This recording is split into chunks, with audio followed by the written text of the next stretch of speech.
Muy buenas tardes, jóvenes. Vamos a ver la siguiente situación número 2. Para ello es necesario recordar las definiciones sobre ángulo de elevación y de depresión. Veamos qué es un ángulo de elevación. Acá observamos que está un observador mirando la parte superior de una torre, ¿sí? Desde el ojo del observador hasta la parte superior de la torre, vamos a trazar lo que se llama una línea visual, que viene a ser la distancia desde el ojo hasta el objeto que está observando el observador. Para poder formar el ángulo de elevación es necesario trazar una línea horizontal, ¿sí? Esta es la línea horizontal que parte desde el ojo del observador y en este caso es paralela al suelo, ¿sí? Esta viene a ser mi línea horizontal. Entonces, el ángulo de elevación es el que se forma por la unión de esas dos líneas, ¿no? De la línea visual con la línea horizontal. Ahora, es un requisito importante que esa línea visual, para que ese ángulo de elevación se encuentre por encima de la horizontal. Observemos acá. La línea visual se está por encima de la horizontal. Y hemos formado acá lo que le he llamado yo el ángulo alfa, ¿no? Que viene a ser el ángulo de elevación. Ahora, muy por el contrario, el ángulo de depresión, observemos acá, tenemos un faro. Sobre este faro, en la parte de arriba, hay una persona que está observando un barco, en la parte inferior, en el mar.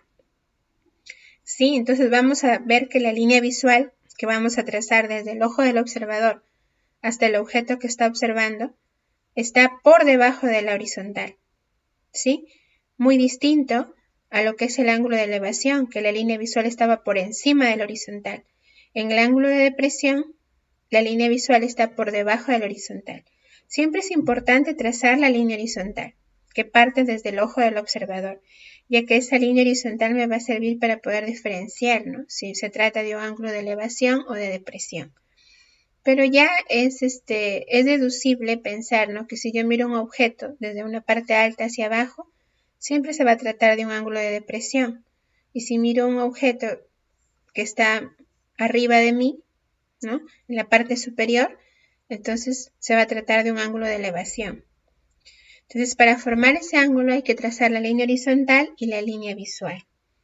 Veamos la siguiente situación. Nos dice, por la seguridad de su personal y clientes, en una agencia bancaria se instalará una cámara de video en un soporte de pared, de modo que brinde una vista panorámica de cajeros y usuarios. ¿Cuál es el ángulo de depresión que debe formar la cámara con la horizontal? La cámara se ubica acá en el punto B. Y nos dan acá la altura, que es 2,24 metros, y nos dan esta distancia también, que es de 7,68, que es la distancia que graba la cámara, ¿no? Y esta es la distancia que se encuentra la cámara sobre la pared. Entonces, para ello es necesario, primero, ubicar nuestro ángulo de depresión que debe formar la cámara con la horizontal. Necesitamos trazar la horizontal. Entonces vamos a trazarla, ¿no? Esa sería mi horizontal, ¿sí? Mi ángulo de depresión, recuerden, la línea visual de la cámara dice que abarca un campo de acá a acá hasta el punto A de 7,68 metros. Esa es su línea visual de la cámara. Entonces el ángulo de depresión sería este, ¿verdad? Que yo le he denominado, bueno, la horizontal con la visual. Ese ángulo le he denominado alfa. Este es mi ángulo de depresión. Este es el ángulo que me piden hallar a mí, ¿sí? Ahora, si nosotros nos damos cuenta, esta línea horizontal con este cateto CA son paralelos,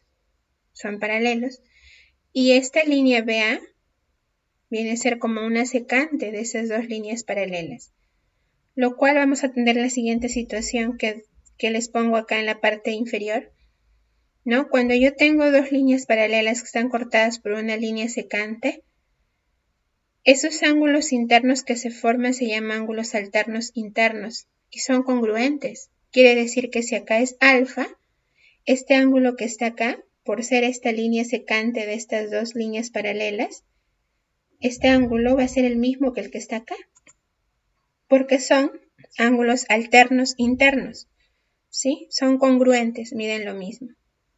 Y eso para evitarme construir otro triángulo acá, porque podría haber construido otro triángulo acá, pero para evitarme el trabajo, mejor he aplicado esa propiedad y nada más trabajaría con este triángulo, ¿no? Que ya está construido. Entonces yo observo que para hallar el ángulo alfa, yo tengo como datos los catetos de ese triángulo rectángulo. Por lo tanto, yo debo recordar qué razón trigonométrica me relaciona a los catetos, conociendo el ángulo. Y yo observo y yo recuerdo que esas razones trigonométricas que me relacionan a los catetos son dos, la tangente o la cotangente, cualquiera de las dos, ¿no? En este caso yo he puesto acá la tangente, ¿no? La tangente de alfa, entonces sería igual a ¿qué? Al cateto opuesto, que en este caso es 2,24, sobre el cateto adyacente, que el cateto adyacente es el que está al costado del ángulo, que en este caso es 7,68. Divido, seguramente me va a salir un decimal, jóvenes, me va a salir un decimal. Recuerden que ese decimal yo lo puedo pasar a fracción. Pásenlo a fracción, simplifiquen y vean si esos valores corresponden a un triángulo notable. Yo ya les voy adelantando que les va a salir un valor relacionado a ese triángulo notable que está acá, de 16,74. ¿No? Entonces, si la tangente de alfa, por ejemplo, me quedara 7 sobre 24, ¿no? En fracción, ¿de qué ángulo la tangente es 7 sobre 24? Yo observaría, ¿no? A ver, de 16 su cateto opuesto es 7, sobre su cateto adyacente que es 24. 7 sobre 24, entonces ese ángulo es de 16. Quiere decir que alfa es 16. O si no, también pueden observar su tabla de valores que ustedes hallaron en las clases anteriores. Observen la fracción que obtienen de la tangente y vean a qué ángulo pertenece esa tangente. Y hallarían ya el ángulo alfa que nos pide.